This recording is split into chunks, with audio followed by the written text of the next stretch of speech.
O mês de agosto é o mês de combate ao câncer de pulmão. Esse é um câncer muito comum. Ele ocorre em mais de 30 mil brasileiros por ano.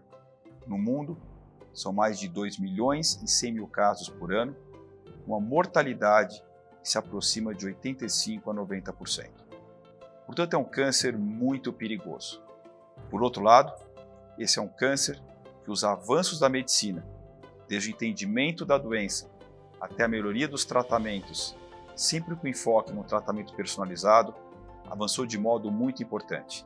Eu diria que dos tumores do corpo humano, esse é um dos tumores que hoje nós mais bem entendemos e que nós hoje temos armas mais bem direcionadas.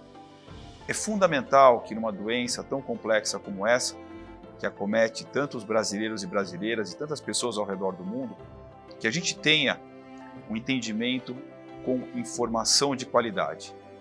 Portanto, é fundamental que a procura por informações de qualidade em locais altamente confiáveis, que tenha uma informação clara, transparente e entendível, seja uma boa arma contra o câncer de pulmão. Ainda mais no momento da pandemia, que é um momento que gera uma insegurança muito grande por outros fatores, como, por exemplo, o Covid-19. Nós vamos conversar de modo virtual por causa da pandemia com 4 pacientes, 4 histórias de pessoas que receberam o diagnóstico, que buscaram informação, que estão travando uma luta briosa contra o câncer de pulmão. O meu diagnóstico eu recebi em abril de 2017. Eu acho que é um dos piores diagnósticos que a pessoa pode receber. Realmente, o chão some. As primeiras pessoas que vieram na minha cabeça foram os meus filhos. Quem vai criar os meus filhos? O que eu vou fazer? Comecei a correr atrás de informações. A gente sempre visita as coisas que dão para você notícias positivas. E quando os pacientes falam de sobrevida, isso não existe. Existe vida. Estava mantendo a minha rotina normal de vida, incluindo até a prática regular de atividade física, corria 3 vezes por semana, e a partir de dezembro de 2018, percebi uma pequena alteração na minha respiração, que era um chiado bem baixinho no final, quando eu expirava, principalmente quando eu estava deitado. Resolvi procurar, na verdade, um serviço médico, foi num pronto-socorro. Relatei o que eu estava sentindo. De prontidão, ela pediu para fazer um raio-x. Ela viu uma pequena lesão no meu pulmão esquerdo. Até que no dia 5 de agosto, já numa consulta pré-agendada com um oncologista, eu recebi o diagnóstico de que eu estava com câncer no pulmão. Desse período todo foi o dia mais triste mesmo, né, quando você recebe o diagnóstico da doença.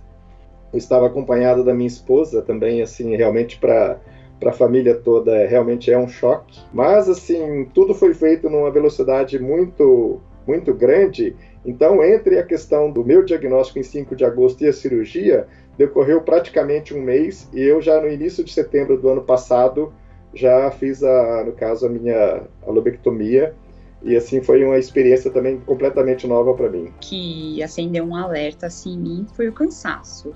Eu senti um cansaço muito grande, um cansaço que me impedia de fazer as coisas normais, que eu estava acostumada mesmo, da minha rotina, do dia a dia. Eu tinha muita tosse, tossia muito, e eu tinha muitos problemas digestivos, né, ligados à digestão.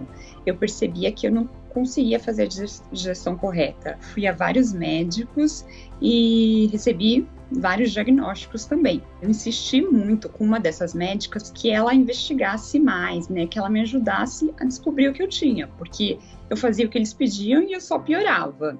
Eu não estava aguentando mais. Então, diante da minha insistência, ela pediu uma série de exames e entre esses exames ela pediu aqueles de marcadores tumorais.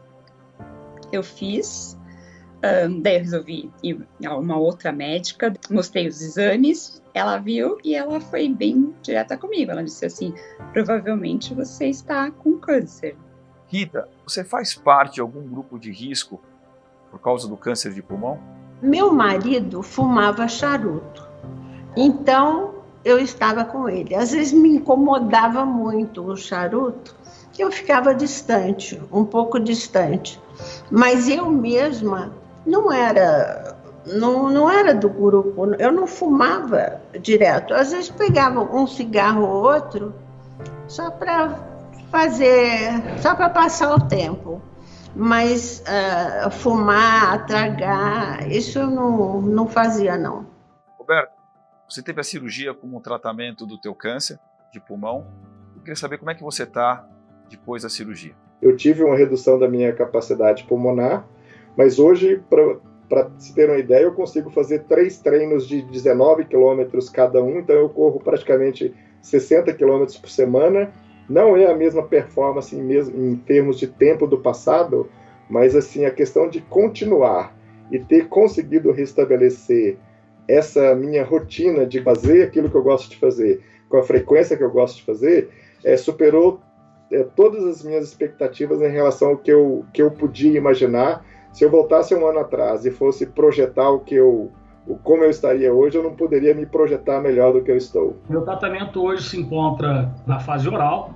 Eu tomo medicamento uma vez pela manhã, sem qualquer tipo de efeito colateral. Eu passo muito bem, continuo fazendo minhas atividades esportivas, jogo futebol, caminho, continuo fazendo tudo que eu vinha fazendo antes do diagnóstico. Estou numa fase assim de acompanhamento e também com tratamento oral. Eu estou fazendo quimioterapia oral, né? Ou seja, eu tomo meus remédios em casa. O remédio que eu tomo, ele é específico para uma mutação que eu tenho, né? Porque eu tenho uma mutação em um determinado gene que faz com que pacientes mais jovens, que nunca fumaram, tenham câncer de pulmão. Então, eu tomo um medicamento específico para essa mutação.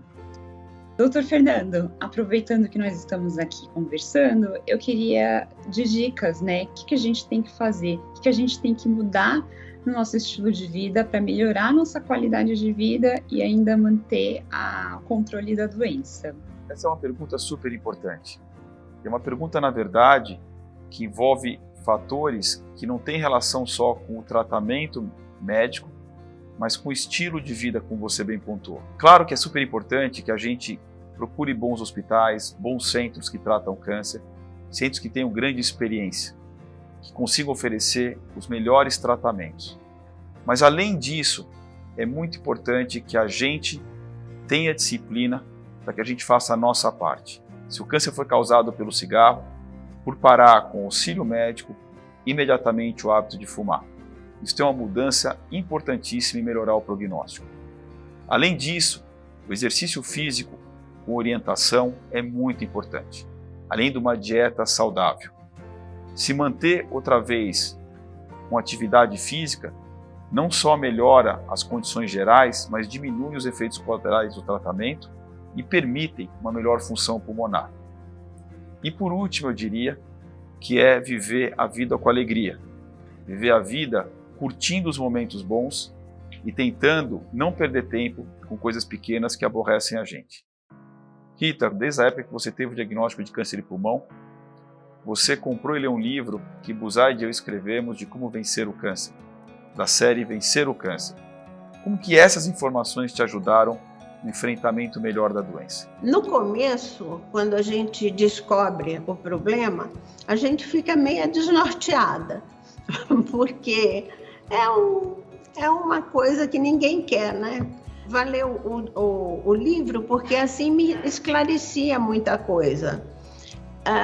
Deu a entender que não era um bicho de 7 cabeças e que dava para ser tratado, como alimentação, como eu tinha que me portar.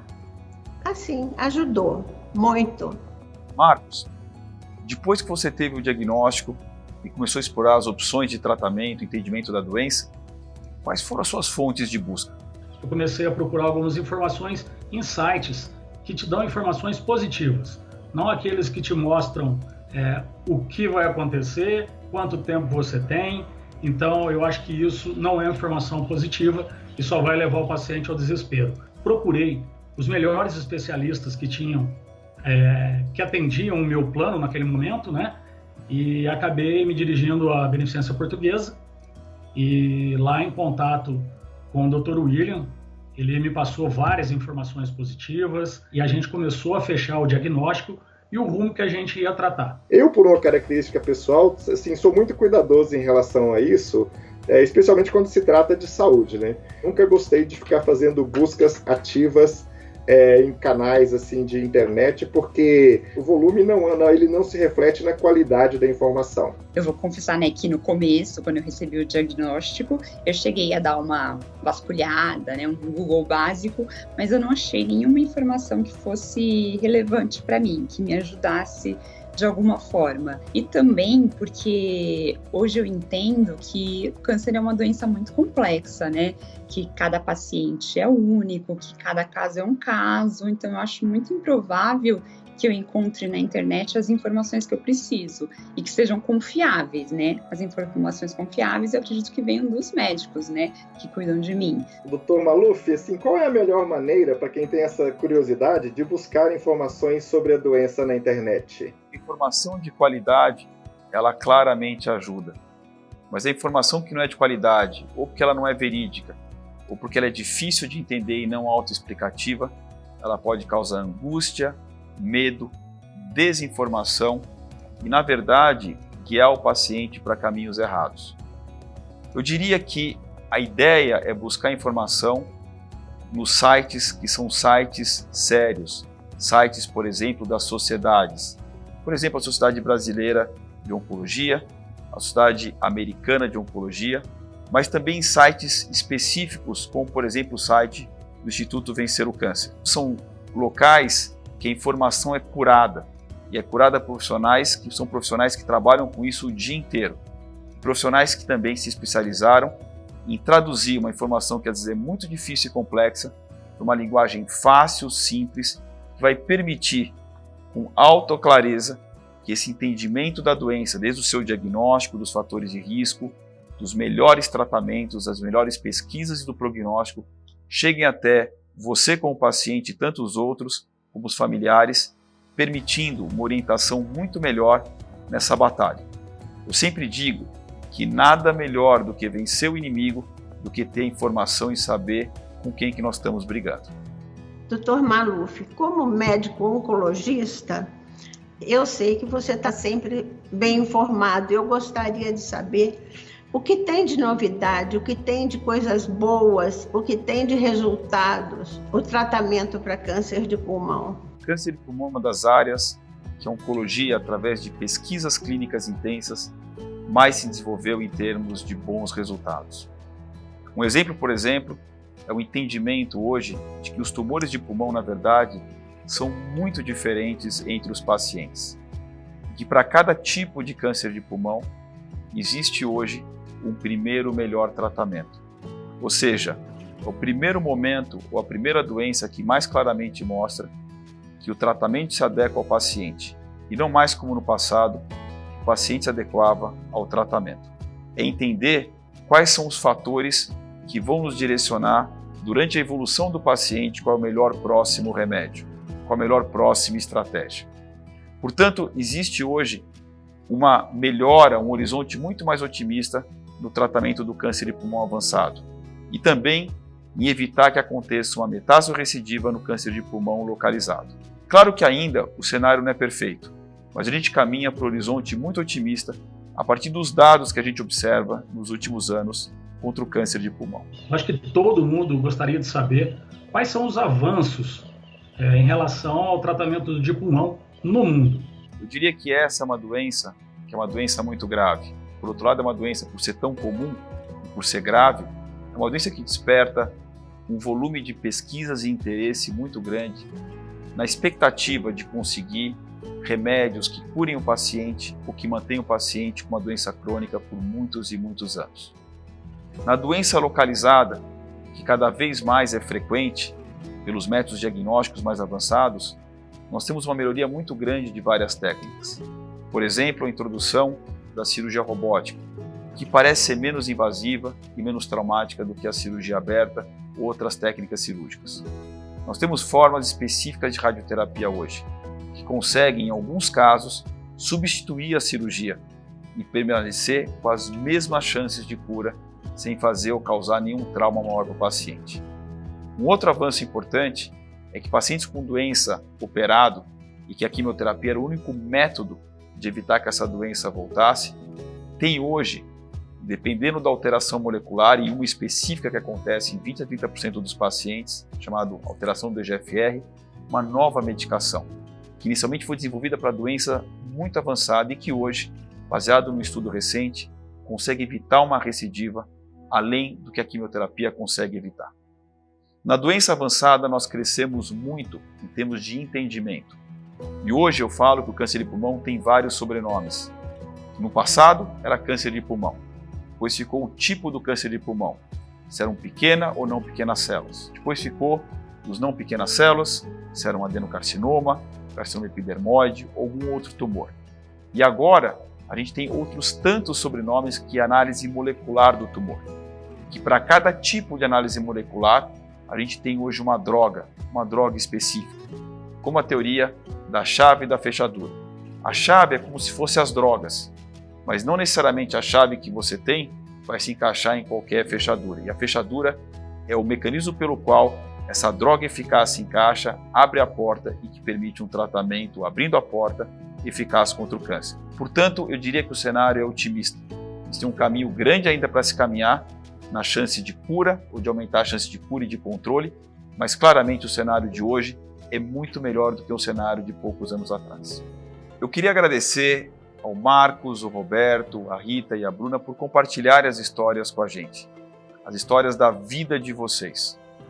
É muito importante isso, porque outras pessoas estão passando pelo mesmo problema e essas histórias vão ajudar tanta gente a enfrentar isso do melhor jeito possível. A informação é muito importante, portanto a gente deve buscar a informação nos melhores lugares. Ela pode nos ajudar a cruzar esse caminho do melhor jeito possível. E para mais informações, entre no Instituto Vencer o Câncer, www.vencerocâncer.org.br. O Instituto consegue prover informações muito importantes na prevenção, diagnóstico e tratamento do câncer, incluindo, claro, o câncer de pulmão. Nós estamos do lado de vocês e conte conosco nessa luta.